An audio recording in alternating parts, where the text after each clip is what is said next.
Or It's been, I didn't realize, it's been, I mean, it's been 8 months since I'm, my family doing it. Okay, So, so, yeah, you lose track of what I should say. It is officially 10 o'clock, so we'll call this meeting of the Seneca County Board of Commissioners to order. And I pledge Allegiance to the flag of the United States of America and to the republic for which it stands, one nation, under God, indivisible, with liberty and justice for all.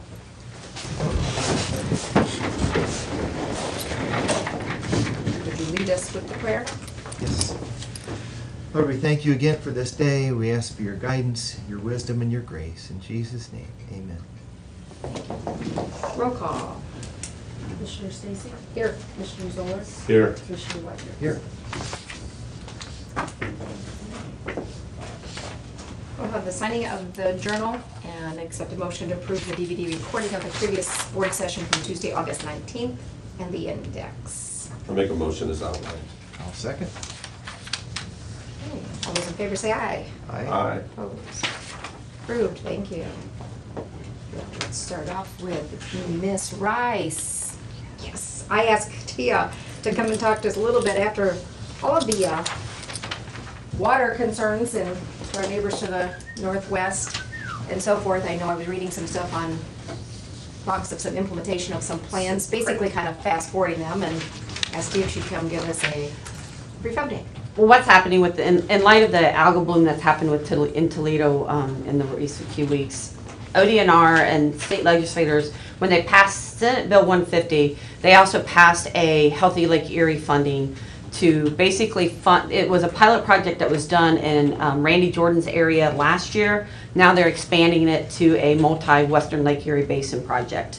So the 20 counties, for the most part, that are draining into Lake Erie on the Western Lake Erie Basin side are receiving funds as a portion of the funding. Let me step back. There's a couple of different levels to the funding.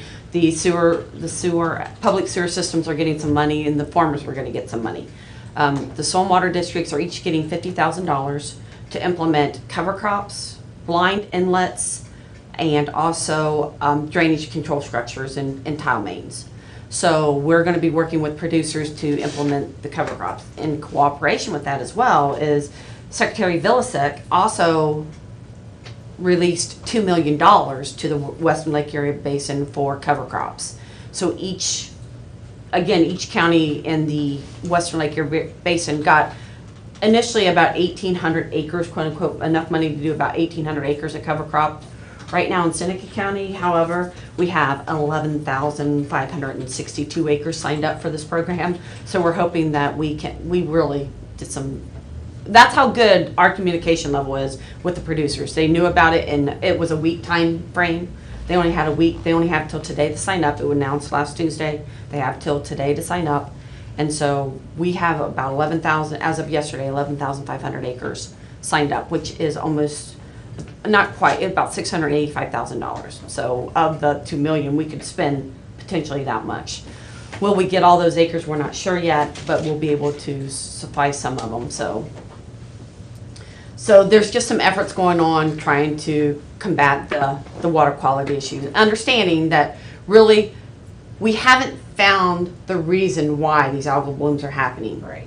I want that to be sure that we understand that is that we have not pinpointed the source.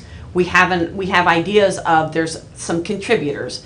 Ag pollution runoff is one of them, but there's also other contributors as well. And we're just trying to find out what's causing the dissolved reactus phosphorus, which is one of the main causes of the algal bloom. So that has not been completely pinpointed, and I don't want, the public push that we saw with all the fertilizer is running off the soil and it's causing that. That is not an accurate portrayal of what's happening on the landscape with farmers. They're not just, actually fertilizer production has gone down dramatically in the past few years, one because of knowledge and technology to price is another reason why. We just can't afford to spread 100 tons of fertilizer without knowing whether or not we can use it or not. So, but then we're working on it. So cover crops are a great way of creating a barrier to runoff. So something green on the ground will help keep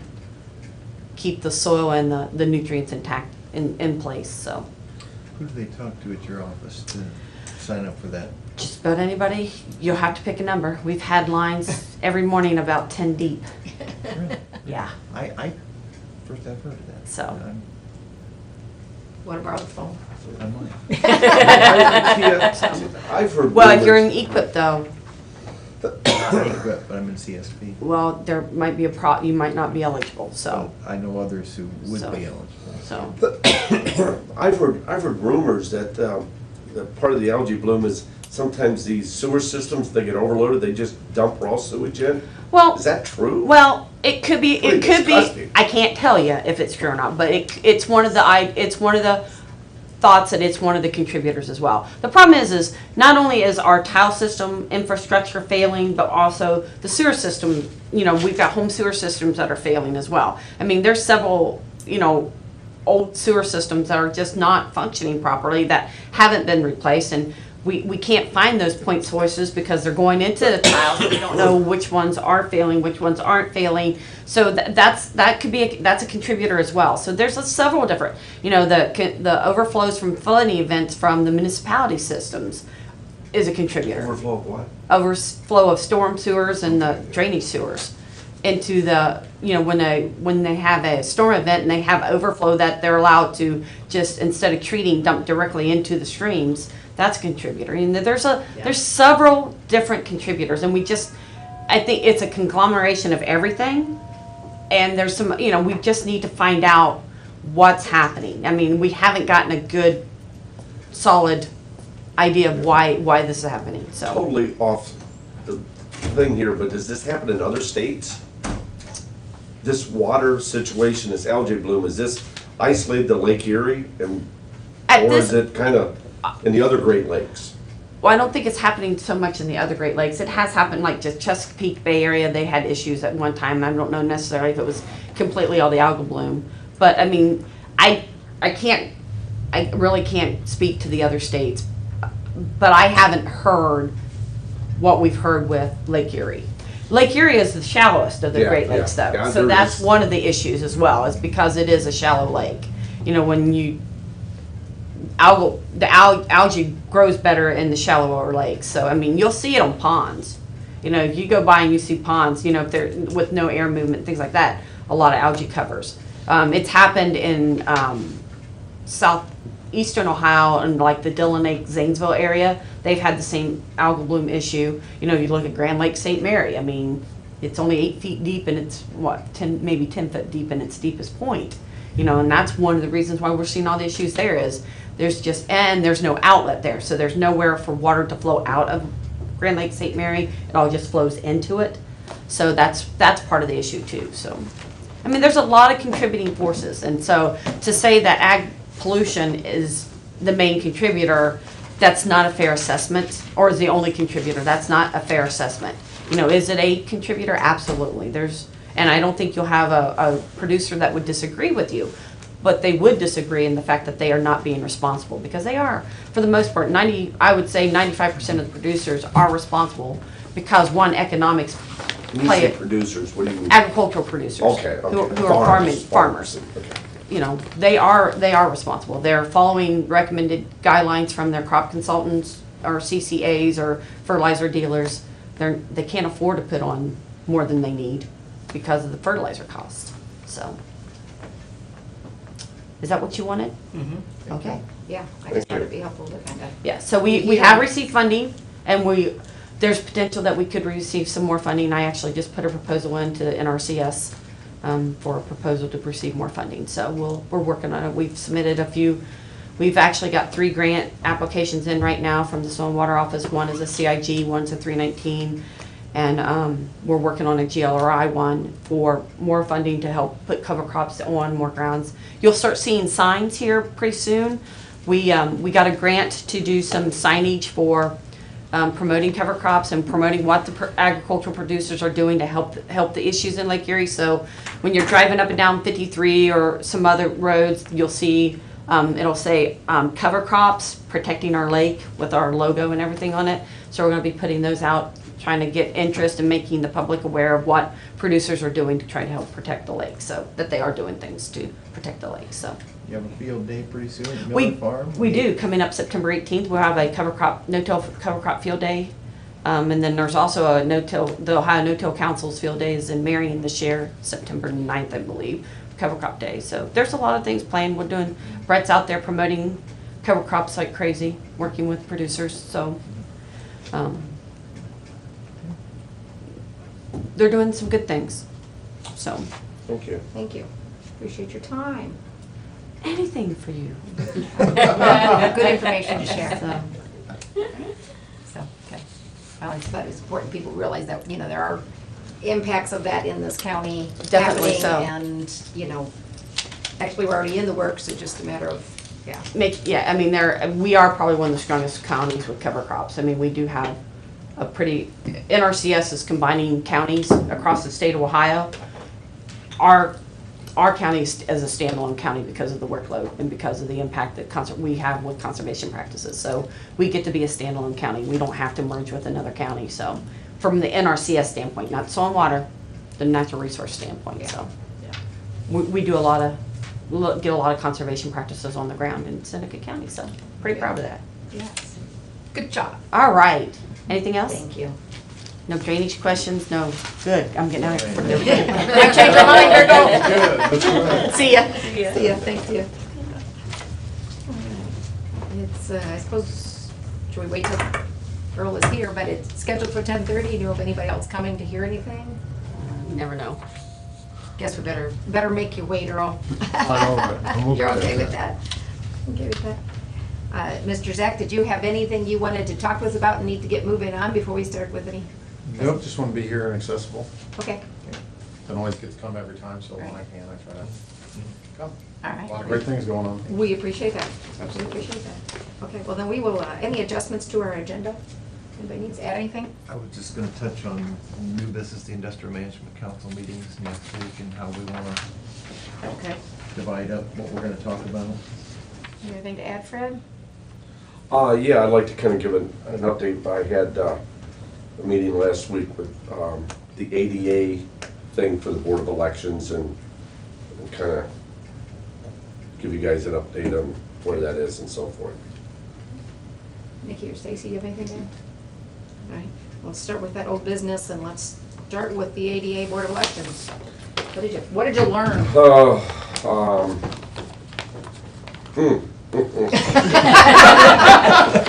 How do you write that in a paper? The camera's getting it off. The individual had a level, one of the, like a carpenter's level. And let's start at the beginning. The doorway, we gotta get maintenance over there, and there's a little bit of grout or something that's out that kind of catches a wheelchair if you come in and out. That's easily fixed. They actually demonstrated this with the wheelchair. The guy was in a wheelchair. Yeah, because somebody asked me, they actually thought it was you.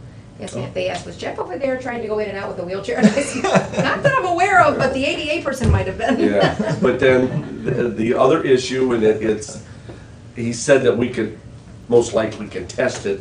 The grade, when you come out of the door headed north on the sidewalk, it veers. You're allowed to have a 3% grade, and this is like a 7% grade. So if you let your hands off the wheelchair would then go to the street. And he said it's one of those things because that they're going to write us up on, but he said you probably could contest that and be okay. The thing that he was the most upset about is we could change and put the handicap. We have to change the handicap parking positions in the new parking lot, but when they pave the parking lot, of course they always grade it so that all the water goes to the drains. The problem is graded to go so it doesn't meet standards now because you have to have a level flat area where they get out of their vehicle. So he was kind of understanding with the sidewalk because that's been in there for years. But he was really upset with the parking lot and says we shouldn't pay the people to the parking lot because they should know that. and just a slight grade. So the long and short of it is, but inside the building, there is no issues for ADA accessibility. It's all had to start at the doorway, which we can fix that. As I said, the sidewalk, is that something that, if they want to get tough on, we could probably debate that in a court of law and probably get by. We may have to make some minor modifications, like the grading in the new parking lot that we put beside the CSB building. The rungs and the grates are far enough apart that a wheelchair wheel can get stuck in there. So he's gonna make the recommendations, and we'll have to then see how we want to approach it and so forth. But it was pretty critical. Yeah. But the good side, the inside the building is okay. And the sidewalk, which could be a major expense, I think that's a debatable issue. And if we had to make a slight modification in the parking lot of moving the handicap signs down to where the little entrance way is, that's okay.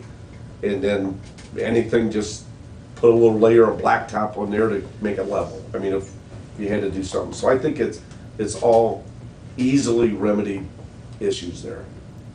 The handicap spots are so that they're closer to the ramp. Well, the ramp that we have is absolutely not acceptable. The grade's too high. So the spots are strictly so that they can go out to the sidewalk and come in the accessible door. in Yeah, well, front. see, there's two issues. You got the handicap, and as I asked him, I said, are you here for anything else? He said, nope, I'm only here for the Board of Elections. So even though we're not compliant with the ramp and the size of the handicap accessible parking for the CSP building, he said that wasn't part of his issue. He was only dealing with the Board of Elections. We can move another handicap spot up in the front, closest to Washington Street, and rectify that issue. That's fine. We don't have to do anything on it. Can't put something on the street because the street's got too much of an incline. They literally want to let your hands off the wheelchair, and if it rolls away, then it's too steep. So, Has the health department had any concerns with yeah. the parking lot and the way the spots were done and all that? I have not heard anything from the new director over there. All I can do, I'm just reporting back what I Yeah. heard, but I was pleased that in a building is okay for Board of Elections, other than just a little bit of grout by the door, and we need to have maintenance look at that. And the doors are handicap accessible and everything's fine. I'm repeating myself, on a sidewalk, but that's a little issue, but we'll wait to get his report and see how the whole thing goes. But, So they're perfectly fine with that, just the front entrance being handicap accessible? yeah, yeah. Okay. So it wasn't quite as bad as what I thought. I was Yeah. worried about inside the building as being issues, but it wasn't. Right, well, we'll move on. Phone system is on here. Did you have anything for today or not? We'll probably have a better update on Thursday. I've got the request in to see if he'll do just a 1 year instead. Tanya's worked on going through all the phone line lists that he has. We found a couple numbers that, there again, belong to another address.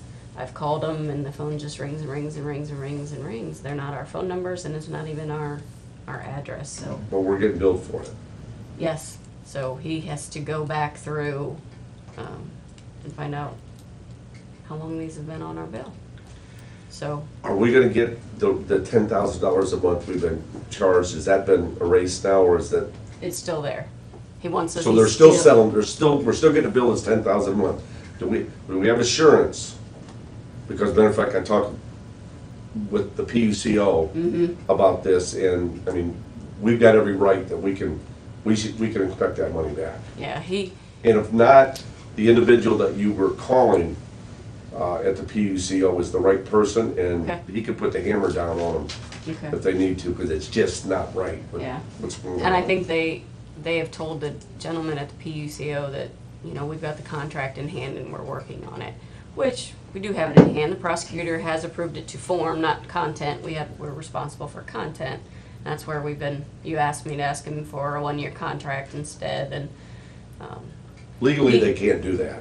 They can't For hold 1 us year? hostage. Yeah. But because the other one's not working properly, that it almost sounds like AT&T is where we need to go anyway, Yeah, so. yeah. So I'm hoping to have a better update for you on Thursday. We do not want to forget that 10,000 Oh, no. every month that we've been overcharged for 3 months at least, Yep, and that we get that off. I mean, that's just, that absolutely cannot happen. yep. It's just as important to get these other lines cleaned up, though. Yeah. Will they reimburse us for the money that we've been paying on these lines, or just get them cleaned up will be all we can really expect? Well, we're gonna push to get those reimbursed as well, the ones that shouldn't even be on our bill, should Right. never have been on our bill. Uh-huh. But apparently, years and years ago, the county, when they did one of the contracts, AT&T took everything that said Seneca County in it and threw it all on one bill and then dispersed it, so everybody was getting a benefit. I mean, we got a bill for, Humane Society, we got a bill for Commission on Aging. Commission on Aging, and we were like, well, what is Probably going Seneca on? County Farm Bureau would. Yeah, things that All weren't those even things, ours. yeah. Everything, Park District, everything, That that's was not ours. That was a horrible mess. And then, so Holly got me in contact with another gentleman from AT&T, one of the new reps, and he wants to know some of the history with AT&T, because I made comment to AT&T's track record is not real good with us, and he wants a little bit of background on that. So I warned you of that.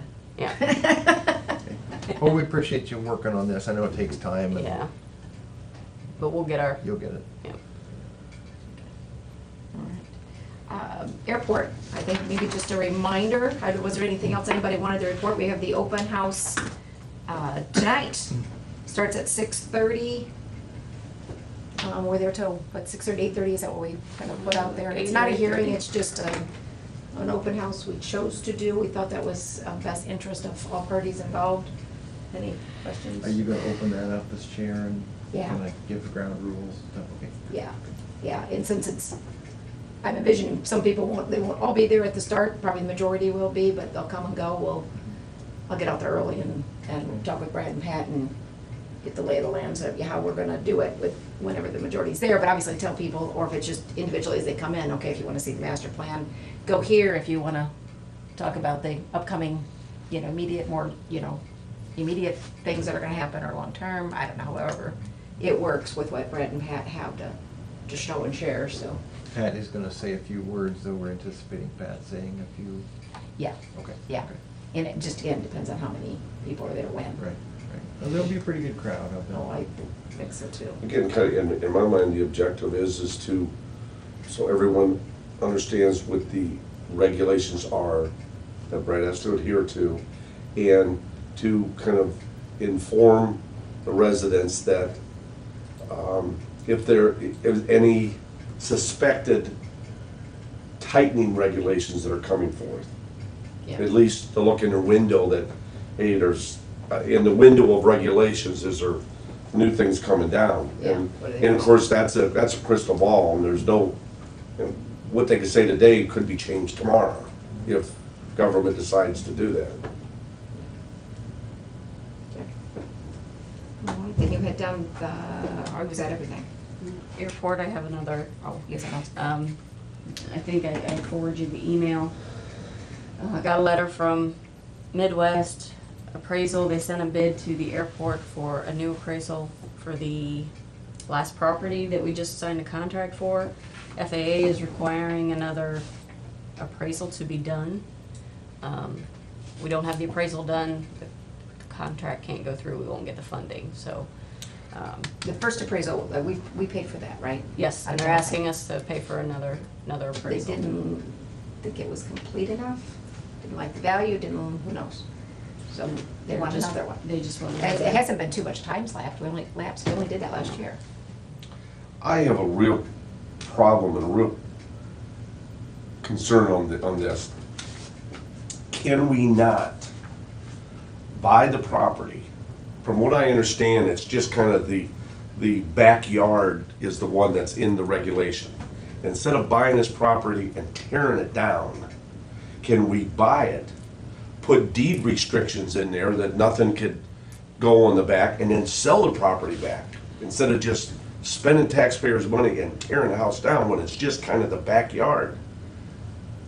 I mean, could that not be a possibility? You know, we buy it and then we put the deed restrictions in there. So that way, anyone else buys it, you know, they can't, I mean, it happens all the time, deed restrictions. You can't build something in that particular lot, or there's heights restrictions. And then sell it back. It's a beautiful house. I mean, why can't that be? David's looking for a house. Make it a good deal. Just don't build anything in the backyard. I don't know Sorry. anything about the other houses we tore down. Maybe those were blatantly in the restricted area. Well, then absolutely it's gotta be torn down, but from this is just the fringe of it. But then Yeah. we would own it and we'd have a house to have to sell. And I don't know that, you know what I mean? Well, I mean, well, why not? I mean, you buy a house for 300,000 and you put deed restrictions in there, get, prosecutor put a deed restriction, you go to a realtor and sell it again. Well, what if we can't get 300,000 out of it because of? Well, we can't just sell it to a realtor, we have to auction. That's the Yeah, only way okay, we well, I can sell mean, anything. something, I Yeah. just, it seems to me that's more of a prudent way of spending taxpayers' money than buying it and tearing it down because the back porches can't build anything on it. I don't know, it just seems ludicrous to me to buy it and tear it down. I think we talked with Newman about that when he was here the last time. I don't remember what was said, but that's certainly something we could look into. We still have to Yes. do this appraisal in order to buy it from, this is the Tice property? Yeah. To buy it for whatever the appraised. I don't know why they need a second appraisal, but we aren't in a position to fight it because we lose our 90% match, or 90% funding if we say, well, now we're not gonna do this second appraisal. They say, fine, you buy it yourself then.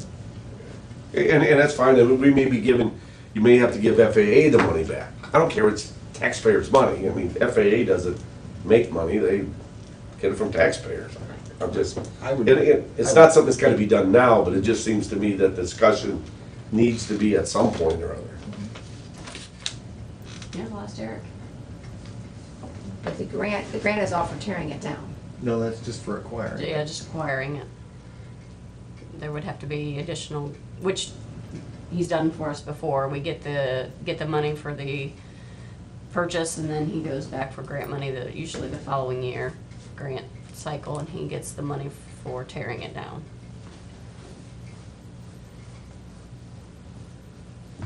Okay. Anything else? No? I say we're close enough to 10:30. We'll let Mr. Reed have the floor. Thank you so much for letting me come back. Let me just try to make this simple. I have a whole lot of stuff. I try to cut it down to some papers, make it easy to follow.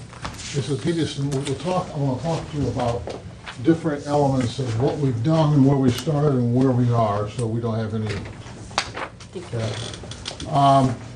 When we started this project, we basically come in to replace a controls element at the jail, which is where you had your service contract, and to add 8 more buildings on the network so we could be able to look at 9 buildings.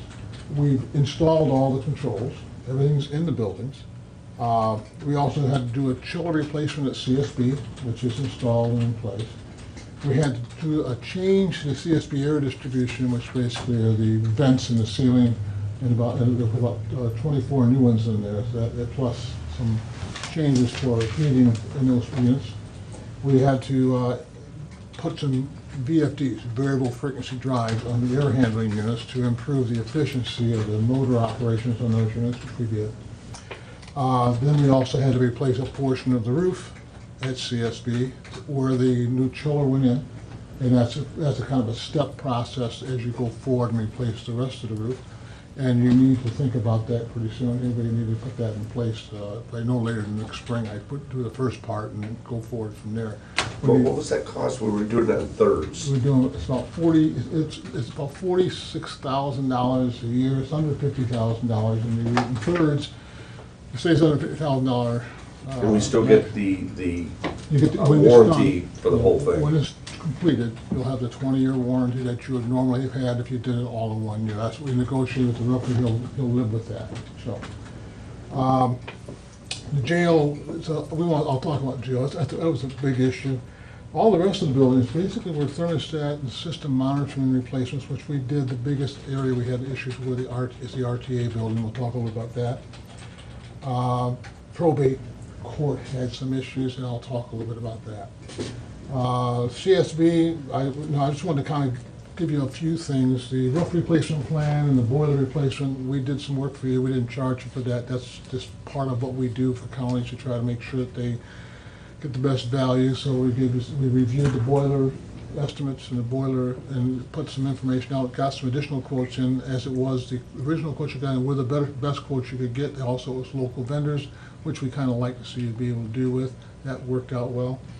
The jail, we have a roof replacement plan, which is part of the plan. We go forward to that also. As you complete CSP, you need to go to the jail. You gotta replace the roof out there. We can do it in stages and still get the same value out of it. Boiler replacement, that's boiler, I typed this, you can see I missed the I, but it's boiler replacement at the jail. Actually, we're gonna replace the boiler, we're retubing the boiler out there. It's, and Walter's boiler works, we're gonna retube it.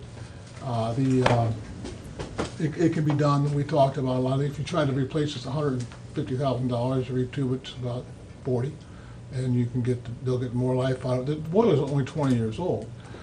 Typically boilers will last you 40 years if you take care of them and do the right things. I think that you'll get the life out of this unit. Good stable unit. I don't think it's gonna be a big issue, so they'll retube it and this should be good to go. Countywide, you talked about telephone system. I know I've worked a little bit with Stacy with it. I think we had some other issues with that. The network is a problem for us, but I think we've installed, at our cost, I can say that, fix to allow us to look at your buildings. Right now, we have installed in every building a router, a telephone line, so we can see them. One of the problems that we have had is not being able to see the buildings that we put into the system. We've installed routers in every building now. We do have a problem at RTA, which we're fixing this morning, and JFS, someone disconnected the cable, which I'm going to hook back up this morning. But legitimately, we, through an engineering portal, can go in and look at each one of the windows, each window in each of those buildings, and tell what's going on. You can't do that because you don't have that access, but I can do that, and will do that, and that's how we're going to monitor you. Yeah, but weren't we, and I hate to interrupt you, but kind of, my mind's a little foggy here, but weren't we supposed to be able to implement that where we can monitor that at this office here? And is that where we have problems with the phone system that would allow us to do that with Time Warner? The network. That's all part of that. Okay. That has to go, and we're not there. And I think there's some question about how we're going to do that, with whom we're going to do that. For my purposes, and for the purposes of the county, what we are doing is we put in individual boxes from each building to look at it, so that if you have a problem, you're going to be in communication with it anyways, and we can look at it and we can talk to your maintenance people or the contractor right to you. This is what you need to look at, this is what you need to do. Obviously, if they can't fix it or find it, we're going to come down and take care of that. But we need to be able to look at your buildings and make sure that the system is working as it's supposed to work, and that's what we are capable of. Can you look at it and make adjustments? Yes. Remote? Yes. Just a stupid question. Why can't we do that here? Why can't we, if it's routers, then it's got to be wireless. It's not, why can't we, instead of doing this? It's not wireless. Pardon? It's not wireless. It's hardwired into it. And basically what we have is we have what they call let me get the name now, an IP address directly wired to that unit, directly back to our network so we can see it. It isn't a open network system, which is what a network that you want to have. You don't have that. So we have that. Now, what we can do and what we're going to look at is there a way for us to give you access by phone to be able to look at that from some location? You can go to each building and look at it, but from a central location, you don't have that capacity. Right now, what we have to do is we have to dial 9 numbers, one for each building, to go in and look at it. So we can't look at the entire network independently, which is what we want to do. We can look at each building independently, but not in a gross setup, because we need network to do that. So we couldn't continue not being able to see these buildings. Some of the issues that come up, we just had driving people down here, and that's not profitable for you or for me. So we basically drop systems in so we can look at each individual building. The answer to your question is, yes, that's what's supposed to happen. To do that, you need a network, and that network is not available right now. So that's gonna have to be, either come by way of Time Warner or Bascom or whomever else you arrive at. AT&T can do that if they chose to put it in place. We can get that in place and that'll work on that. So we put some time in that with AT&T and, with Time Warner and a few calls with Bascom. That's not a cost to you. We did it, basically, it's gonna benefit you, but we know we're gonna ride the network to look at our buildings and you'd be able to look at your building at the same time. We can't do that at this point, but we will monitor, we will stay with you. We're not walking away. This is a system out there that we're gonna be here for a substantial period of time, just monitoring and making sure we're gonna do some things with you. We talked about the engineering review site. That's the portal I put in for every building, so I can look at every building. We put that in. That's no cost to the county. I'm picking that cost up because I can't afford some people down there. That's part of the issue. But I think in a lot of cases, we can walk through and solve that problem. Now I want to go back and talk about a few buildings. Let's talk about the jail. Jail was, for a lot of us, was a major issue and a major problem. There were a lot of concerns regarding, whenever you do a change, there are, the second page will kind of give you a little bit of a review. The second page goes 3 pages. I basically went to each building, I looked at it and said, did we have equipment issues? We had some, were they all corrected? The answer is no. And I'll walk through that for you. I gave an estimated cost to repair. Basically, you have a computer room, a room that has all the servers for the jail they use for all their stuff. And that's fine. When the jail was built, there was no need for any kind of a computer room. They had just some very basic computers. Now they've got a lot more systems, rightfully so in today's world. But they're using that room and they're using the chiller that feeds the entire building as a part of the cooling for that room. What that does is it tells the chiller, my greatest demand is that room. And so the rest of the building becomes secondary to that. It also says to your utility bill, you're gonna run a chiller to cool one room. In most cases, when you talk about HVAC work and computer IT systems, it's a standalone room, a standalone system, so you don't drive a larger device to cool that small room. Right now, that's what's going on at the jail. The chiller has to run to cool that room. The chiller's going to run to cool the jail and a lot of other things, but one of the things that happens is that room demands more cooling, drives a lot of cool. So what was happening over time, people were getting cold. So they went and they closed down their ceiling vents. When we came in, we not only did a review of the controls, we also put new vent controls in. And so what we had to do is go back to the engineering drawings, just like in CSP in the jail, and said, this is the amount of air that has to flow through each vent, based on the design of the building, and based on the size of the system. So we brought in what they call a T&B, test and balance group.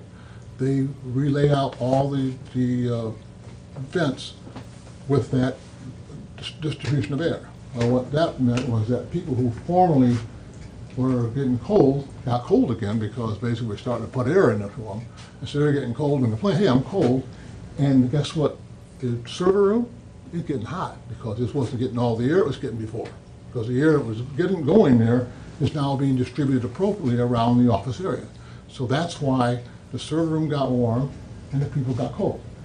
Once we determined what was causing it, we had to go back and begin to, all the money we spent to do T&B, says forget that, start closing these back down again and get it back to a place where the server room, which is now dictating, is be able to be kept cool enough, and the offices can become a little less cold so they can operate. What that really does is it basically takes and makes your energy cost higher because you're driving a chiller to cool room. So that's why I want to go through that process with you.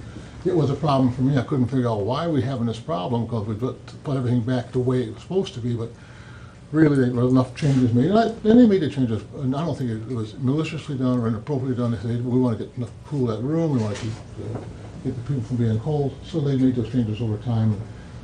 We basically put it all back the way it was supposed to be. So now we're back to the way it is, And when we get done, guess what we're gonna have to do? When they put a standalone unit, which is what I think they might need to do, because that'll be less expensive to operate, and your chiller will run less, and you'll have less cost, we're gonna go back and readjust all those vents again, so it's appropriate for each one of the rooms that are out there. That's just the nature of the beast, and we have to do that. The other thing in the jails, we ran into, and we did this, I had put in a number of these units, and we put in little controls that control the vent gates and the big ductwork. And we put a controller on. That controller's been used many places. We had no problem with it. Unfortunately, at the jail, it did not work well. It did not work right at all. It had some issues. So we found that out as we went through some of the features of the controller. We've never had to incorporate. We tried to incorporate, it didn't work. I had to change 25 of them out, put 25 new ones in to get the thing to work appropriately. And when we did that, everything kind of came back into sync. But yeah, we had a lot of money invested in those controllers. I had to try to make them work. And as is, they didn't. So I took them out and replaced them. So you have all new controllers that are working the appropriate way. And they don't have all the issues on the multi-zones. There are three multi-zones. We had to change them all out. There are 25, we changed them out. So we got to do it right, that's what we're going to do. So we did that. That has created a much different environment out there in that process. And I've been back 3 times walking through the building, and it's a totally different environment. And they did have some problems, and those problems were related to those controllers we had used in numerous places, did not work in your building. Don't know the reason why, can't answer the question. I would use them again if I was told, but obviously I'm not going to use them in your jail, so we changed them out and put the appropriate ones in. You had some other issues in the jail, and you still have some issues. You lost a motor on one of the air handling units that failed, unrelated to what we were doing. But it's normal when I walk in the building, you change the controls, my motor failed, so I had to deal with that. Your motor failed, okay. And you walk in the building and, hey, it's cold air and not hot air, and all those things were, I understand, that's just goes with the territory when I do that. But you had some maintenance issues, and I'm not putting the finger on the people who work there. I don't think that's an appropriate thing. A lot of times things get forgotten or not thought of. You have what they call, in that building, you had tilt coils, which it's a very unique system. Not normal in a lot of places, but a good system, which basically tempers the outside air, makes it, you have to use less energy to either cool or heat air. And basically those units have not been serviced. And I think they haven't been serviced because the people don't know they're there. And so what that does, it plugs up. It also blocks airflow into the building. They're still not clean. They need to be done. It's going to be expensive in the sense that I would not be surprised to spend $10,000 to clean those up. But legitimately, they need to be done because they're a very valuable tool and they are very energy efficient. The other thing is there were some filter issues which was taken care of that needed to be replaced and changed. We went through and identified this and put the list together. Here's the things you need to go do. At the jail, there was also a problem with fire smoke dampers.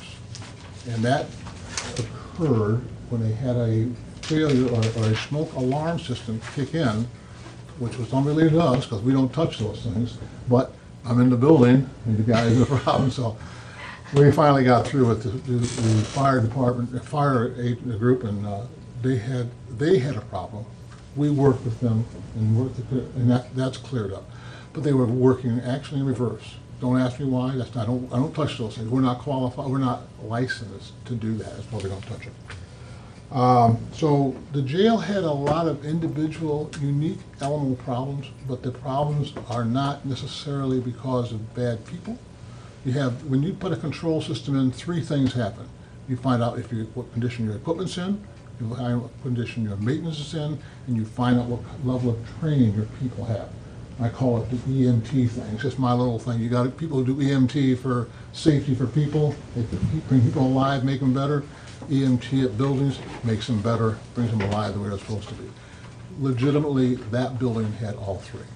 And that's why we had problems in that building. And I, quite honestly, pulled my hair out, but I got some left. We'll go to probate for a second. Probate court. Good people over there. They had some issues, and the issues predominantly revolved around three things. You are going to have to replace some air conditioning in that building. That building's air conditioners are not in good shape. I know they did some Freon loading early in the spring. They made some, but you're gonna continue, when you start putting Freon in air conditioning units, all you're doing is gonna put more Freon in air conditioning units, because there's a leak in there somewhere, and it's gonna leak out. So, you're gonna have to do something with those. And they're rather old. You had two newer ones and one old one. You're gonna have to do something with that. I threw some dollars at it, and said, I think it's about $40,000 to kind of get that building under, change them out. You'll see it, the odds there. You need to do some things with that. That's gonna have to happen. Again, it's an equipment issue. Maintenance-wise, I can't say people did a poor job. Maintenance, think there's some issues, but nothing critical. Training, I'll address the training with all of you in a second. RTA is a nice building. I love that building. I've been there a lot. The biggest issue in the RTA building is you had a bad chiller, rooftop unit, the chiller rooftop unit. You also have a lot of, the building was designed a lot differently than it's currently structured. You know, you took a lot of walls down and put some walls up, but the airflows in the building were not changed. And so as a result, some people were cool, some people were warm, and some people were cut off. And the mapping was one area. We put in another device, and Dean's had put in, he just put in today or tomorrow, and that'll actually address their problem. But we went through a lot of struggles just trying to make sure we gave them the right things. At the end of the day, I have to tell you that that building is still, I'm not satisfied with it until I see this other device work between the map room and the auditor's office. I think you have had some mechanical issues there. You still will have some mechanical issues, and you're going to have to put some dollars to build. Again, control systems don't fix that. They point it out. That's what they do. The JFS, gosh, that's a great building. You guys have put a lot of money in that building. There's been a lot of issues in that building. We only put thermostats in, but it's interesting. But what we ended up doing is also having to put in some actuators, because you had no way to close off the air in the wintertime, which caused the coils to freeze, which makes water breaks and all those things. We did some things in that regard, put some controls in for that. The end of the day, I think the JFS is still a problem in some regards, and a lot of the problems I see out there are air conditioning wise. You have some issues with units that are not working well. Again, they've loaded some with Freon, and they've had some people come out and do some things, and that's okay, and it's good to get the heat off, but you're gonna have to take a look at the building's actual air conditioning equipment needs to, you got some replacements to do, especially on the side towards the engineers area is a real bad one, and on the opposite side of the building, which would be, I think, I want to see, where the JFS with all the big pool areas, there's some units outside there which are also a problem. So you just have some maintenance issues on those units you have to do. We had some people out that did the things, and we go from there. What I did after I started running into some of these issues is I began to question myself, and I began to question my people. I said, what are we doing here? And I brought in a third party to do three things. One is to review what we did. Was our software, did we do the right things? So what we did is I brought them in to review our software and determine, should we change something? He made some minor changes in how we addressed some things, but nothing of major content. I also had him review the HVAC stuff. So what do you see here? And there are some control issues within those units that we didn't touch, but legitimately our controls touched units, but we didn't touch it. But he made a few changes there. And he was the one that directed me towards changing those actuators in the jail. So he spent money to bring him in to do that, to make sure that we can make sure that you're getting out of this system what you need to get out of it. So again, that was, when we picked that up, obviously that's not a county issue, that's my issue. So I make sure that I've eliminated us, and I say, I'm out, now it's a different issue. I think we've done that. The other element is the museum. I went over there. The museum is a unique building. It's also a building that has a lot of art, painted art. And I read some of the little signs on the wall that said, they spent money to refurbish some art pieces, and I think they're going to be doing a lot more of that. because they don't really control the humidity in that building. And when you don't control the humidity, the artwork's gonna suffer. And they're gonna have to do something. If you're gonna continue to hold artwork like that, and you're gonna have problems, you're gonna deal with that, because it's gonna be a problem for you. Legitimately, it's a good building, it's a nice building, I mean, but that I've had some concerns that control system's not gonna fix that. They need to do something really about the humidity in the building for that.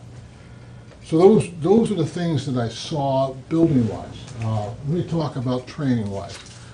Spoke with Stacy on the 17th of September. I'm bringing a team of people in here. We're gonna take, and as I told Stacy, I'll give her an agenda type thing. I think the people who are in charge of the buildings, I'd like to get them in early for an hour or so, just kind of walk through. This is what the system does. This is what it's for. This is what you can do. This is what you get out of it.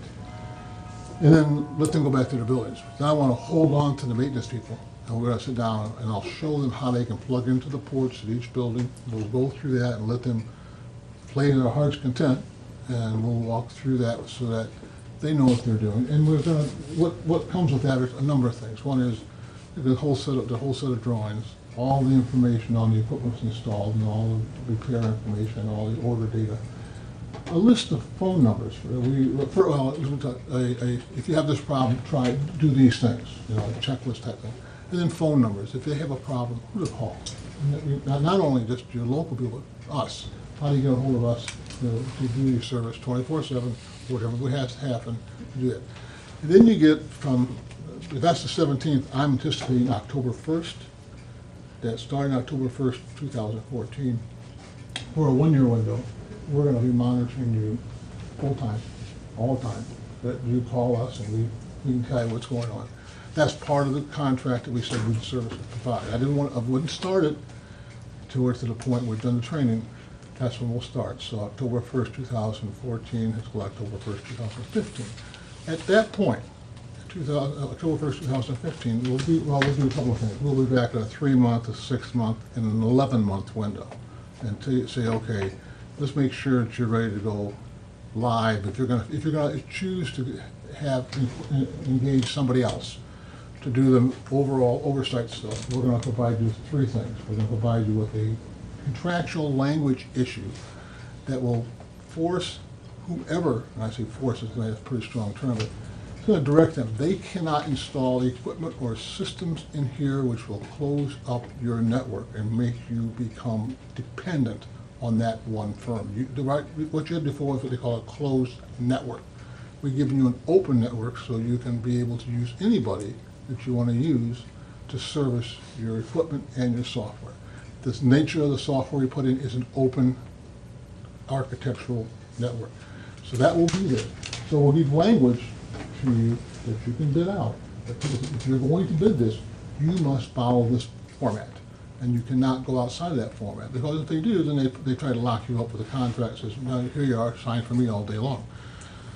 Second thing we'll do is basically, we would ask that if you do go to someone else and you say, we want Palmer to do this, we want to go somewhere else, that's fine, we understand that. But we would like to have a copy of any changes that you put in your network, so we can put it on our historical catalog. If you have a problem, you know you have a place to go. It's like going to the bank. I got it over here, I know I got it. So we'd ask that they do that. We'll have the last one that we have, but if you make changes, we want to know that and go through. The last thing is basically we will assist you if you choose to go with another group to put the language out, to put the bid out so people can bid to it. And we understand that. We're not saying that we don't want your business, because we really do, but we also know that's not really what we promised when we walked in. You can have this opportunity, you can obviously do that, and we're glad to service you. We're glad to be involved with you. We know that you may have a local firm you want to use. We get that, and we understand it, and we push local firms with people. So this, if you can do it, great. If you can't, let us be the fallback. We'll go ahead and do that also. So those are the things we'll talk about on the 17th. We'll provide you with the training and go through it. And then on a 3-6, and we'll be back before 3 months. After, I'm going to come in early in October, take a look at the buildings before we get to cold weather to make sure the control system's satisfying your heating demand. because we live in such a strange world here. You get heaps up and down, you know, one day it's 80, the next day it's 40, so we have to kind of work through the system. We will come in and work on that and kind of walk through that with you. We'll do it again in the spring, and if we work things right, we'll probably do it again in October 2015, so you're kind of good. But we will be back 3, 6, and 11 months, and 11 in September, but I'll work it out so you can get there before in the fall, so you're okay going into the winter. So that's those things, and the last page basically just covers some of the things that we found, some of the things that we did in the buildings. I have a whole list of emails. My friend Stacy has filled my email box, and we've talked back and forth about a number of things and things that we've done and completed. This sheet, these sheets are compiled of this data that I went through and all the information that was supported. So I think there's, at this point, I'm comfortable that we have put a complete system in. I'm comfortable that we've done the right things. I'm also uncomfortable but there are some things that still need to happen. Most of it revolves around equipment, not so much around controls. I do have 2 buildings that we're going to, today will probably be online as far as me being able to look at them, which I haven't been able to do. So I'm open to any questions. Thank you. On your 3rd page, the building repair issues, Yeah. and I know it's just an estimate, but from what you're saying, that these are the needs in the, I don't know if it's near future or somewhere in the next 3 to 5 years, or Oh, good in question. the next 12 months, or when, Yeah. but that's $140 million worth of, $140,000, please. Don't hit a heart. what's the, estimate? what's the M? 1,000. 1,000. I just Okay. have to mean million. You can do K. No, M thousand. And I apologize, you know, I'm looking at that going, what the heck? Yeah, no, yeah. Yeah. that- Thank you for telling me. I mean, I just, I thought a K was the. engineering, M is thousands, I apologize. I could have done thousands. The timeline, that's a good time. In the jail, I would not delay long. I would do that, because you have the winter coming up. The jail is a 24/7, 365 unit. You're going to have, you don't always use the chiller. You can use outside air to temper some of the things in the winter time. But I sure think that you want to get that server room on its own network. You want it on its own unit. You do not want that on your driving your chiller. That's what's happening out there. And I think it's hard to believe, because, well, we always did have chiller. It's correct.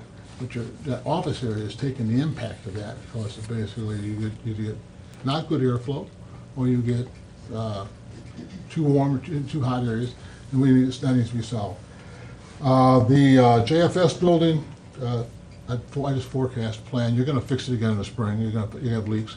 The probate building forecasted a year, 2 years out, but I think the one unit for sure you're going to do sooner rather than later. The bigger unit out there over there. It needs to go. It's had its life. Earl, if we would build a justice center and use that as an archival records keeping place, is it necessary to spend that money then? Well, that's a good question. What are you going to do with the building? A lot of debate, but one possibility is use it as a record storage. If you're going to make record storage in any building, I would strongly advise you to make sure you got humidity control, or you're going to have issues with those records someplace down the road. So you need to think about, if you do, you may not need as much, but you're going to need some way to move the air and can keep it under control. You're going to have wilted files and stuff like that, which is not a good day. And what the bigger issue isn't, if you don't take the paper out of the box is going to collapse. And that becomes the issue. Anything you store archivally, you have a lot of times box storage. I think it's all wilty and it becomes a real nasty thing for you. If you're gonna have any kind of, you can channel it, that's probably okay. You could probably do that. But I gotta be honest with you, if you're gonna use it for archival use, it doesn't change your air conditioning requirements too much. You may get away with a little bit because you haven't got people in there. That will change some. It may be able to load it, the other two may be able to handle it. But you really need to have something like that. The RTA building, I think you're gonna find yourself changing compressors out. I don't think you need to change the whole unit rooftop, but I think your compressors are gonna have to go, maybe a condenser, which is like doing the whole unit, but the shell will be there, but still you're gonna have to do And the museum, I think it's just an ad for really dehumidification some way. Now, those are estimates. I'm looking at them, if it were my museum, it's not, I would channel all that art to one area, and I'd take care of that area from a dehumidification thing, rather than have it kind of all over the place. Because right now I see they're gonna ask for more donations to restore, and they need it. But at the end of the day, you can fix that somewhat, if you can get it under control. Those are what I have. Thank you. Thank you. I think the next thing that I would say is on the 17th, I'll send Stacy the information, and I'm glad we'll be here, and I'll have a whole group of people here, won't just be me. I'm not coming alone this time.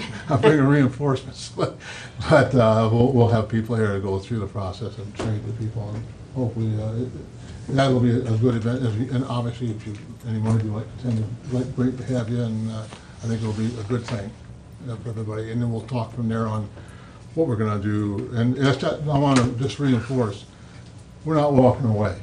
After the 17th, you still got me. I'm going to be here. My boss has told me, you're going to be there forever. I said, no, I'm not. But I think I've been here forever, but I know. But I think it's no good plan. Nothing good comes slowly. You have to take time and build a good system. I think you'll be fine. You can get a good result out of it. Yeah. Okay. Thank you. Thank All you. right, thank you. Well, I guess we can move Mr. Anderson and Company. Good morning. Mr. Anderson. I'll back you up if you need. All right, thank you. Good morning, everyone. Last week, we had a meeting of the Health Advisory Committee, and a couple matters came up that the committee voted on for recommendations to the Board of Commissioners. The first one revolves around wellness, and some information we need to forward to SEBCO by the 1st of September. At the time, I'm not looking really for a resolution as much as a thumbs up or on the recommendation so that they can start their side of the program.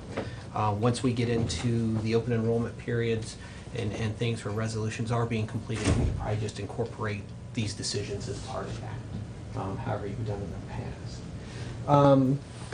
With wellness, we will see a change in our program. I'm sure you're all familiar with what we've done over the last few years, that we had the 8.5 by 14 sheet of paper that had various points assigned to different activities and preventive activities, and we had to reach a number of points in order to receive an incentive from the county. SEBCO is actually taking this upon themselves, that they are coming up with their own wellness program. They're working with 23, I believe, counties, of which only about 5 of those offer a wellness program to their employees or any kind of incentive. So, of course, We're part of the 5. yes, and we're probably in the top, I'd say 1, but 1 or 2 of programs that the counties are running right now. So how many 20-something you said they're going to work with? There's 23 That are all going to do wellness programs? Correct. So most of them, it's going to be the first year. And what SEBCO's doing is they're creating kind of a tier system of wellness for the counties that have never even thought about it, to counties like us, who have already been implemented this for, I believe, 3rd year now. They're basically telling all counties, if you're a SEBCO member, you're going to do wellness. Now, employees still have the option to participate, but the counties have to at least offer the wellness program through SEBCO. Because of that, SEBCO is going to supply some funding for eligible employees. So as we've done in the past, where if people reach the eligibility piece, we have reduced their employee premium contribution. SEBCO will actually contribute to that now. Counties have the option of just taking what SEBCO gives, or they can continue and use SEBCOs as an offset. And that's one of the things the committee talked about. I do not have the new Tier 3 that they're recommending for us. They're still working on that. There have been changes. Ginger and I have went down about a month ago, and it's probably changed twice since then, because they are trying to appease 23 counties at various levels of wellness. Once I get that, I was going to the final with the committee, the final with the Board of Commissioners. I'll probably send it out through the email, and then we can get together and if there's questions and things like that. In my opinion, it's probably a step backwards from what we've been doing because it requires a little less. Even though the points look greater, they're assigning more points to activities, but they are going to require a couple things, like a health assessment piece that employees will have to do and a screening piece. So I think eventually, as we've talked through our program, I think from the first year to the current year, we've always added a little bit more, and I think Subco's going to do the same thing. That if we're a Tier 3 county, here's where we are, and in the next few years, we're going to keep seeing this program built because they're going to drive this probably to an outcome-based somewhere down the line, which we have talked about locally as well. The spousal piece is in there too, which Yes. we're currently doing. Yes, and that's what I did, and I have a couple things. I'm not sure which one to give you, but I'm going to start with this one. What we did is part of the committee was talk about incentives. The three answers. I'll share one of them if that's okay. The answers we have to provide Subco is how much we want to incentivize our employees, if we want to use that as a reduction in premiums like we currently do, and if we're going to include spouses. Okay? Now, if you look at the bottom that I put the recommended, this is what the committee unanimously voted on to offer as employees. This is based on our current participation. So it gives you the dollars on current participation. Now, I can give you, if 100% of people on insurance would participate, I have those numbers as well, but this is probably more realistic based on a percentage of people that actually participate in our program. As you work across that, you'll see the enrollment piece that shows the single, the family, and when I broke down the family, it breaks down how many employees are participating and how many spouses are participating. You'll see that under family plans, we have 60 employees, but only 47 spouses. Now, what they're working on this year is the incentive is based on employee eligibility and employee spouse. If the spouse participates, they get a little more as part of the program. What we're recommending this year is to do away with the approximate 25% on employee premium and just go to a flat rate of $300. So instead of not knowing where rates are or where they may be and figuring 25% on that, we thought we'd just make everyone equal that's approved to participate and receive it at just a flat $300. As you work across the total cost, if we had the same numbers of single coverage and then the employee and spouse coverage under family, the program would cost as a total $46,800.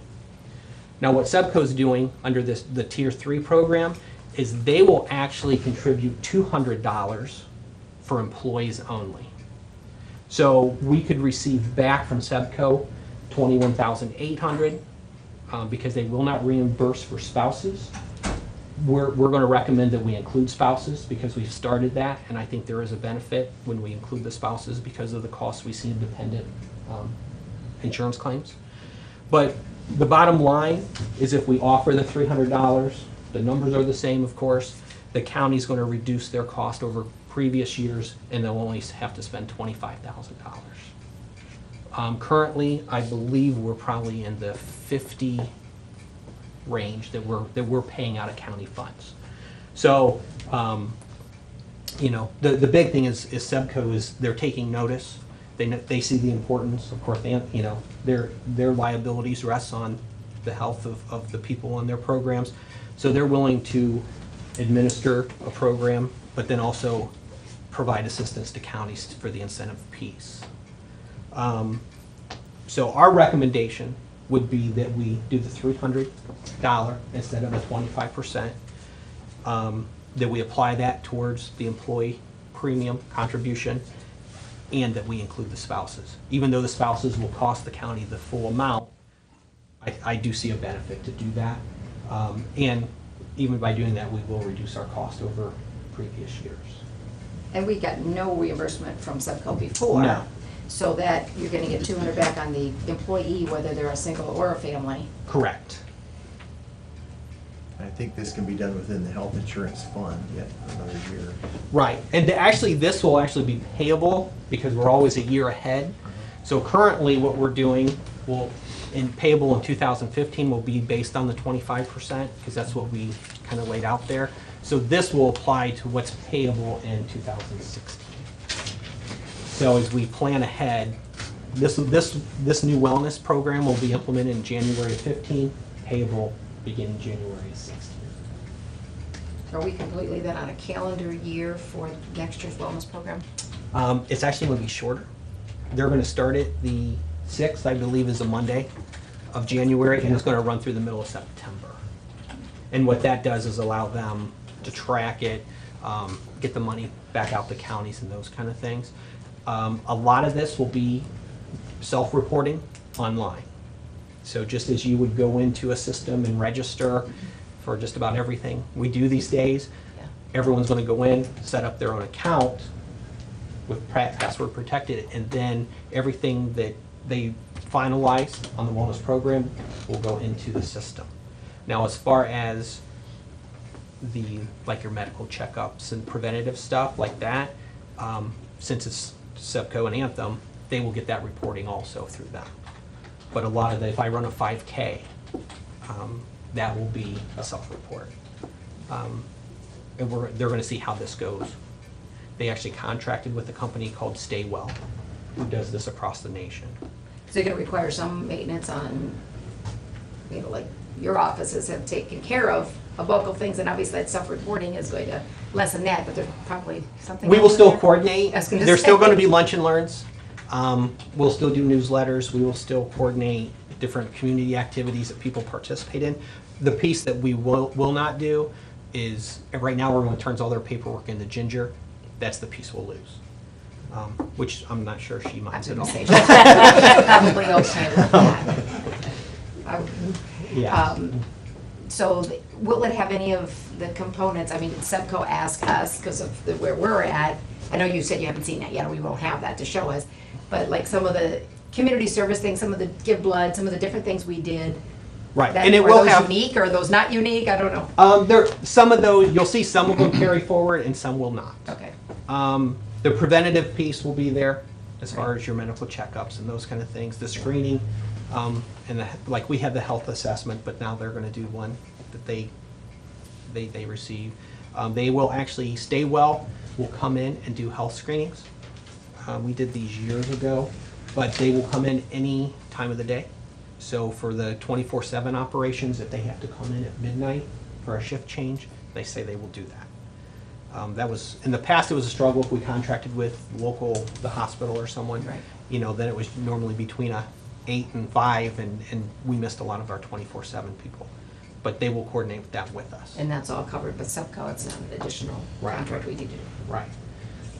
There's a lot of online type classes that they're offering that, of course, we have not, through the Staywell program that you can get points on. And they track as you go through these programs and complete them. I haven't seen them yet, Yeah. but I'm assuming it's kind of like the ones where you watch videos, or it's interactive so that they know you've actually completed it. Yeah. Any other questions? I think the committee's put a lot of work into this, and I think their Yes, recommendation that's it. should be accepted. I think it's a great program, and I think it's to be commended that we were ahead of the curve on it. Yes, it's pretty funny. impressive. And it's funny because I think Butler's probably the biggest county, but a lot of the counties kind of our size are the ones that seem to have tackled this early on. So, I would like to say that Bob's done a remarkable job of spearheading this and driving this forward. Typically, wellness programs, when we come in, we'll offer those programs, but until somebody picks the bull up, grabs it by the horns and drives it, and Bob's done that with, through him and Ginger have done that for the county, and it's picked up speed, there's no question. I think, I would agree, it's probably a step backwards, but you're gonna take one step back and then they're gonna move it forward. So it's only because those other counties have not been as proactive as Bob and Seneca County has been. So it's a good deal. Yeah, and it'd be interesting to see, I'm sure our number of employees who choose to participate continues to go up a little bit every year, and the spouse thing will probably somewhat go up, and, you won't ever probably expect those to be a match, because we don't have we don't a family plan is, once you have the children, it's a family plan, and Right. single parents aren't gonna have the spouse, and I think it's good. Okay. So we're okay with the 300 and, okay. I It's great. got my thumbs up. Okay. I'll just, they have a couple forms to fill out. We'll fill them out and email them off. Okay. And then, of course, work with Stacy and the committee, you know, as the resolution time comes. Okay. Yeah. Now, the other matter that came before, you want this copy? Before the committee was a tobacco-free workplace. We have been talking about this for years, and different recommendations have been talked about for years through the committee. Currently, what the county does is kind of the state law that's, I think, administered by the Ohio Department of Health. And for example, you cannot smoke within, I believe, 15 or 20 feet of an entrance, a public building, those kind of things. We have talked full ranges of what we could do to kind of decrease our liabilities on insurances as associated with smoking and other tobacco use. But right now, the committee, and I will say this was not a unanimous vote of the committee, but we're recommending for consideration just a smoke-free workplace. So basically, any county-owned facilities, vehicles, that they would be not smoking. With the understanding that enforcement may be difficult because there's various locations, that there is buy-in from other elected officials and department heads that may or may not follow a personnel policy adopted by the county commissioners. I think the vote was 5-4 actually on this. I think those who voted for thought this was a good start, with the understanding not everyone's going to adopt this or find a means to enforce this. But until we do something, nothing will happen. I think those who voted not to recommend this probably was more concerned with the enforcement piece, with possibly the rights of people. If they choose to smoke, they should be allowed to smoke. I did bring, and this is information that was distributed by Tish Spira, correct? From Corporate One. And this just kind of shows some of the liabilities with smokers, kind of down in the stats and facts in the middle of the page. It shows, you know, smoking-related healthcare costs increased by 20%. That smokers could take longer breaks, you're losing productivity there. That workers' compensation costs for smokers are 82% higher. So those are the kind of things we've talked about. I definitely understand both sides of this matter, for those who supported the recommendation and not. I will say I voted to recommend it. I don't have a problem if someone chooses to smoke. I'm just not sure we need to make it easy for them on county grounds. I think this can be a driving cost as far as our liabilities and our increased costs and premiums. But that's just where I'm coming from. And there wasn't a lot of talk other than, you know, I know it's going to be hard to enforce. And you know, in the various buildings, possibly in a police cruiser if they're out in the middle of the county somewhere. This is like very that. similar, like, I think that what Mercy Hospital has. You can't, if you work at Mercy, you can't smoke if you're on their ground. Actually, I think it's tobacco-free. Yeah. Yeah. And that's what we were, you know, any tobacco. So even, you know, chewing, you know, any tobacco, not just smoking on county grounds. There was clarification, and I thought wrong, but as far as the fairgrounds, it's not owned by the county, so it's not something, we're not treading on that as far as what's going on there. But this would be the county buildings, county vehicles, is how I see it. And we're not smoking now in the buildings. Correct. Yes. Correct. Yep. He's talking parking lots too, Yeah. though. Yeah. I know. Like, for example, as Job and Family Services, we actually have a designated smoking area. That would be. That would be gone. If it's county property, not only employees, but people that come there can't smoke. Right. And I believe that's what the hospital's doing. Correct. Which is what I'm saying now, the general public can't come in and smoke, and so, but How like do I they said, this enforce takes. it? I Foster, mean, the Mercy Hospital, same thing. I mean, unless it's, if you got the employees and I mean, it's a no smoking policy. yeah, Obviously, that's there's easy. a policy to Employees, them. yeah. through there. For public, it's a challenge. Yeah, if somebody fires one up, best thing you can do is, somebody's gonna walk out from management, say, hey, it's no smoking, put it out. But from a policy, from an employee standpoint, if you've got a no smoking policy, then there's stages within should be within your handbook that you're gonna follow to handle that matter. Gonna turn everybody into a bunch of closet smokers. I was one of the four that voted against it in the committee. I just, it's people's right to do, smoking's a bad habit. I don't encourage people to smoke. But if you're gonna go out in the parking lot away from other people, I think you ought to have a right to do that. If you're gonna ban that from everywhere, you ought to ban Twinkies and Mountain Dew also. I have to Hey, agree with hey, that. hey, don't go crazy now. There has been talk of removing the vending machines, or at least just putting healthy snacks. That's a whole different fight right there. So. I would have to agree with Commissioner Wagner. I mean, it just, go out in the parking lot, and, We don't want to be too much of a nanny state. Let the president do that.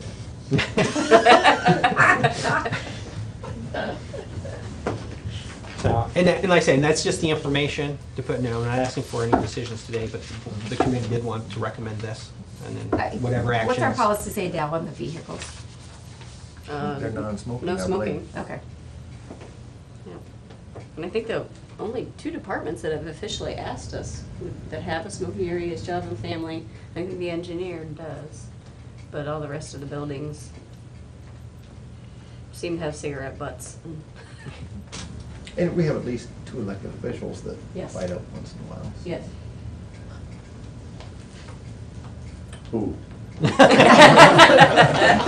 I did say I will not Put that run in around. paper. I will not run around and smack cigarettes or cigars out of people's hands. That's for sure. but- Especially not deputies. No, no. So this is just information shared right now? This You're is not information. asking This is for- just okay. this is just recommendation from the Health Advisory Committee. No action is being asked at this time. Just something for the commissioners to consider. Okay. All right. Did I miss Thank anything? you. You wanna talk about I could talk about that. Okay. Go ahead. Actually, you done? Yes. Okay. Wanted to talk to the commissioners today about, we've had some discussion with regard, I'm sorry, Ron Burns, Corporate One Benefits, Tiffin, Ohio. Talked to the commissioners about the Aflac. We've had some issues with administrative things going on over at the auditor's office. So about probably 6 months ago, we've had discussion with the Health Insurance Advisory Committee as well with regards to those products. We actually went out to the marketplace and had taken a look at a couple different options, came back, made a presentation to the committee. We do have an enrollment company that will actually come in and help on several fronts. The enrollment company, since we'll be seeing a new wellness benefit here for the county, that enrollment company will come in and help explain to the employees on one-on-one what the new benefits are, as well as their current health insurance benefits. We'll need to capture all the waivers for all the employees according to the new ACA law. So, for example, if I work here and decide I don't want the health insurance, the county must have a waiver. All employers must have a waiver now going forward. So they'll capture those waivers. They'll teach the employees to go out one-on-one and get the online, because at some point in time, as Bob had mentioned here with the wellness, they're expecting employees to go out and do their enrollment online with wellness. And that's where the whole industry's going. It's starting to push the employees out. So where Zebco's adopted that, what was it? Well, Stay well. Stay Well. It's actually an online enrollment company, starting to push people out there. So the enrollment company will help them do that, as well as offer the voluntary benefits when we switch over from Aflac to, I believe it's going to be Allstate. So I just wanted to give the commissioners a heads up. The auditor's office is on board. We've had discussions with Stacy in terms of the direction we want to go with that, but we're really trying to package this together, get everything online, so that going forward, the county's in the 21st century in terms of with their employees. So if you got any questions, I'd be more than glad to, address them, or if you got, I know Jeff's been in the meetings, Stacy and Tanya, Tasha, and Julie, so. So in the open enrollment period of time, They'll We do the told them how to enrollment, do that, yes. they'll do that stuff. Yes, they'll set it up with the department heads. One good thing is, we're going to have our renewal here for the county. Primarily, probably the auditor's office is gonna benefit from that more than anybody, because we'll have the renewal probably next week. So typically, we don't get that till the first Friday in October. Stacy goes and picks it up in Columbus. We're gonna have that by next Friday, so that gives us almost a month ahead of time to get all this put together. A lot of that, again, is driven by the new ACA plans. I mean, we just gotta get information out to the employees sooner, so they got time for the open enrollments, online enrollments, et cetera. Because it's taken a little bit more work from the auditor's office standpoint to we pull all that information and get it back. So hopefully the county's gonna see a good renewal. I was gonna say, what do you anticipate? Any idea? I don't wanna jinx it. Yeah. but All right. I've done this Keep our fingers before. crossed that it's good. Yeah, I think I'm hoping it's gonna be good. Our claims have been good, so. Yeah, the claim seems to be, the last report, thank you, Jeff, the last report we had with the Health Insurance Committee is Seneca County was running about, close to where they were at last year, and they were running below the consortium, which is a good thing. So hopefully, like I said, we'll have the rates by next Friday for sure, and as soon as we get that, and we'll get those put together and get to the committee and get back here to the commissioners, so you'll be able to adopt those rates going forward. Thank you. Sharon, you're on the Health Insurance Advisory Committee. Do you have anything to say? Am I allowed to speak? Oh, no, Fred's shaking his head, no. I appreciate all the work that Ron does and that Bob has done on the Wellness Committee too. And I just wanted everyone to understand, on the smoking issue, I know it's controversial, but year after year after year, the Health Advisory Board is pounded, I mean that in a good way, with the information and the documentation to back it up as to what's driving health insurance costs. We're supposed to review all that, we're supposed to make a responsible decision. And I was one who voted for the smoking, and that is why I did, and that's what we're headed toward, because we can't be told each year this is 20%, this constitutes 20% of your rate, it's because of this, this, and this, and sit there and not do anything on the board. So I'm speaking for myself, and I believe the other 4 people that voted for this. We just thought we had to start, or try to start somewhere. And I understand both sides too. Been around a long time, I understand both sides. But that is why we came up with that. And next year, who knows what it'll be? It'll be something else, but we've come a long way from what we were before. That was it. Thank you. Okay, thank you. All right, that's a good question. Thank you for that information. Good stuff. Good stuff. All right, I guess we need to move through our resolutions that we have for new business and forego our executive session until after we complete the resolutions. Let's begin with the new business there. I have a resolution authorizing a fund advance repayment from the County Road 16 Petition Ditch Fund 107 to the general fund, from their advances out to our advance in for $6,482.14. I have a supplement to the permit appropriation for the Seneca County Ditch Maintenance Fund 017, putting $56.39 into the DRETAC fees. DRETAC, I think of the treasurer's office. I have an appropriation adjustment within the M&R Fund 020, moving $10,000 from contract projects to concrete. I have an appropriation adjustment within the general fund, moving $3,000 from contract services to contract repairs, this is at the request of the sheriff. I have a resolution authorizing an appropriation adjustment within the general fund, moving $849.79 from insurance premiums to equipment. Tax map has been having some computer crashing issues up in their office, and we have been trying to baby it, but it's an XP machine. Originally, he was gonna just try to update it with the new software, but last week, the computer was just shutting down on her, and she was losing data. So we've paid our premiums for the year, so Tanya found some money that, because our insurance premiums have already paid, we just moved it instead of supping it. But that's why it's for the tax map for a new computer, because they need it. I have a resolution authorizing an appropriation adjustment within the Capital Projects Fund 215. This is moving $710 from contingencies to the CSV. And I think this was just to make the full amount of the contract that we had in place from one to the other. I have a supplement to the permanent appropriations for the Juvenile Programs and Services Fund, 176. Putting $5,721.70 to other expense. I have a supplement to the permanent appropriations for the Ohio Peace Officer Training Grant Fund, 152, putting $500 into training. I have an appropriation adjustment within the M&R Fund, 020, moving $15,000 from contract projects to their stone line.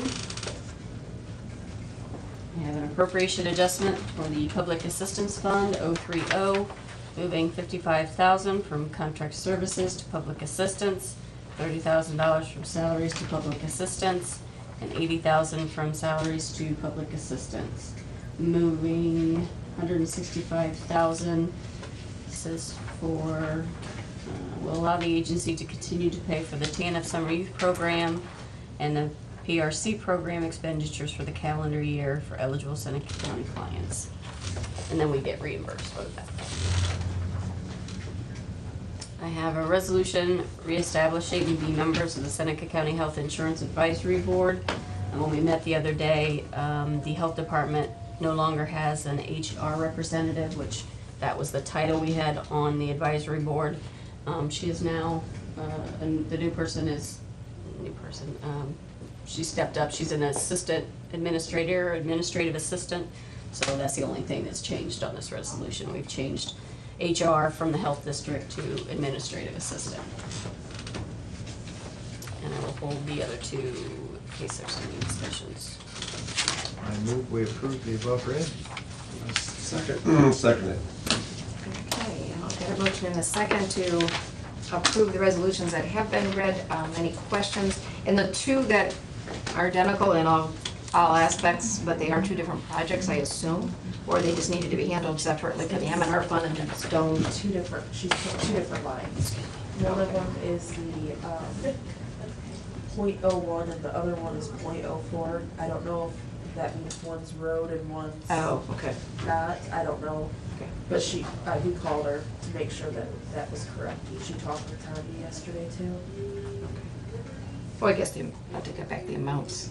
Is that correct? Is it a move? It's appropriate adjustment, 10,000, then over here it says 15,000? Yeah, one of them is for 10,000 into the 5384.01. Mm-hmm. And then the other one is 15,000 into the 5384.04. Okay, there was an error over here, then it said 10,000. And then the amount on the right said 15,000, so they both should be 15. Yeah. Okay. No, one should be 10 and one should be 15. But see what I mean? If it's being moved from there to there, that's the difference. Should those be the same amounts? She's saying it's a 10 here and it says 15 here. Oh, yeah, it should, yeah. They should both say 15. Yeah. So we need to She just make must sure the have- wording is right on whatever. She might have changed it then and forgot to change that part on the agenda. See, mine says 15, go for it. Oh, maybe there was an adjustment and I'm using the one I made notes on yesterday. That could be, because I think she Yeah, went it's and right up there. changed it. See, my paper does say 10. Just saying. Yeah, mine does too, Howard. I thought I was saying stuff, but you didn't know what you're talking about. Okay, that was a change from the print. All right, gotcha. All right, the motion, any questions on those resolutions? Guess you can call the roll. Commissioner Wagner? Yes. Commissioner Zoller? Yes. Commissioner Stacy? Yes. Those stand approved. All right, and then we are down to the last two resolutions on here. I don't know if you want to read them, if we want to call her back in. I don't She's know up where. there with Sharon, do you want me to describe what happened for the first one? Because the first one is the one for the GIS. for the Yes. grant, and that's the one that we passed last week, but the wording in it was wrong. All throughout it, it said authorizing the North Central, basically the COG, and it should have said the Board of Commissioners. So the one for the grant is the one we passed last week. I just had to change it from the COG title to the Board of Commissioners title. Okay. So we don't need to reapprove, we already approved it, but is this another part of it? No, this is the same one, but I would read it and just motion on it just because the last one had the COG's The error title in in there instead of the Board of Commissioners title in there. Okay, gotcha. Good, that one's separate. That one's- Sorry about that. Yeah, Sean is up today, so, yeah. I would move that we approve the first resolution then. I would second that. And that's for support approving and authorizing the Seneca County Board of Commissioners to participate in an application for a local government innovation fund grant through the state of Ohio. And this is for the GIS study, correct? Yes. Yeah, basically, it's just a grammar change, or a change there. Yeah, yeah. And that was my fault because I didn't see it when they said it, so. Get it on your plate. And we got both of these last two, I guess last minute last week. And so I wanted more time definitely on the second one, but on this one, we approved it last week and we just a technical thing, now we'll approve it again, but I did ask, when I had a chance now to talk to Mark, Julie, those involved with our GIS stuff, and what we're doing, and it's taken us a long time to get to where we're at now, a ridiculous amount of time for various reasons, but we're there, and we're moving things in the right direction. We've had our own study that was done by regional planning about the partners and those kinds of things, and that continues to move forward and will continue to move forward. This is in addition, a study to encompass, as Mr. DeVoli shared with us last week, more entities to looking at GIS and so forth. So I guess that's all well and good. I think sometimes there's a lot of studying done, but I'll leave it at that, and we can call the roll on this one. Commissioner Wagner? Yes. Commissioner Zoller? Yes. Commissioner Stacy? Yes, we've already voted yes on it once, so that one is approved. And we have the last one. You want to read that? With that, I have a resolution of support approving and authorizing the Seneca County Board to participate in an application for local government innovation fund loan through the state of Ohio. And I think included with that, I have a memorandum of understanding and a letter of intent. Those are for the GIS. Those are both for GIS? Yep. Okay, I read through those when you sent them to me that day. okay. So those go with the other one. This is the one that is a $12 million zero-interest loan. Oh, million. I've been with them. No, what was it? No, I'm sorry, not 12 million. What was it? 100,000 per entity up to 5 entities. 500,000. 500,000. I got my mind, yeah. A But that doesn't mean 500,000 million. I don't know. zero-interest loan that we would use for the Justice Center. Now, if we don't use it, we forfeit it, no cost to us, no nothing. If we decide to use it, we would have to reapprove to use it by the Board of Commissioners. All this is basically a line of credit that we've got at the bank, or line of credit for this grant that says the money's there. Now, if you want to use it, you got to approve it, use it, but it's there. It's not deciding location, and it's not deciding whether we gotta do it or not. And we're gonna do it this year or 5 years from now. I think there is a timeline on when we can utilize it, those, even though we would have it, I'm sure there's a time frame, and if we don't use it within a time frame, we just forfeit it. We're not out a dime. Wasn't it 2 years? Isn't that what 2 years? Yeah. Okay. Said you need to spend it 2 years. I would move that we approve this resolution. And I would second that. We got a motion and a second. Further discussion? I'm going to chime in. I'm not comfortable with this one. And I wasn't last week because I didn't have a chance to read it, and now I've had a chance to read it. And I didn't talk to Mr. Devoli. I thought he was gonna call me yesterday afternoon, because Stacy had talked to him and he did not, but I don't know that it's gonna change things drastically, but I realize if we don't use it, we won't need to pay it back. It is 0%. I get all those basic parameters, but I just feel like it's pigeonholing us into something that I'm not sure where that is. I don't know. I'm just very uncomfortable with it. I don't like the wording, and as you can see outlined here in this partnership agreement. I realize the entities they've come up with is so we had 5, so we can maximize the loan. But there's just a lot of parts of it, I'm not comfortable with it. I don't know, do we need the money, or we don't know that we're moving forward? I know we may not use it, but then we're tying it up in some other community that might need it. I mean, I'm assuming since it's a competitive thing, it's not just anybody can get the 0% money, since there's parameters on it.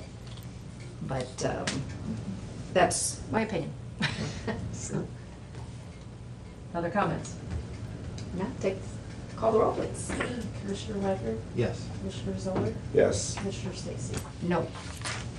So motion passes.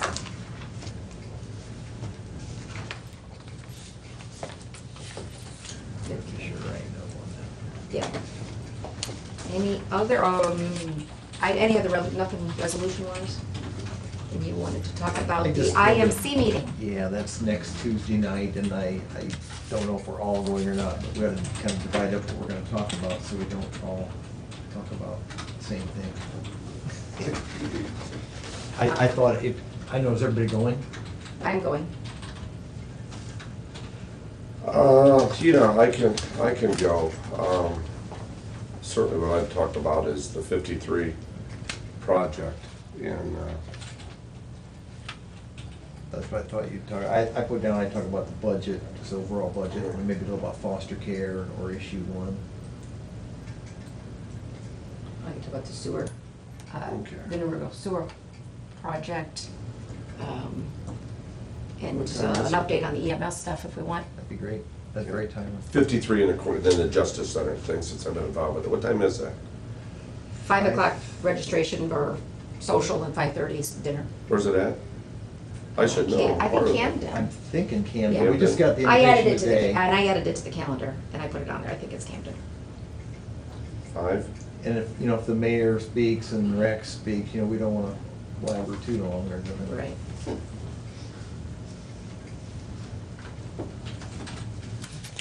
So Jeff, you said you were gonna cover, Budget, foster care, maybe issue 1, Okay. if time permits.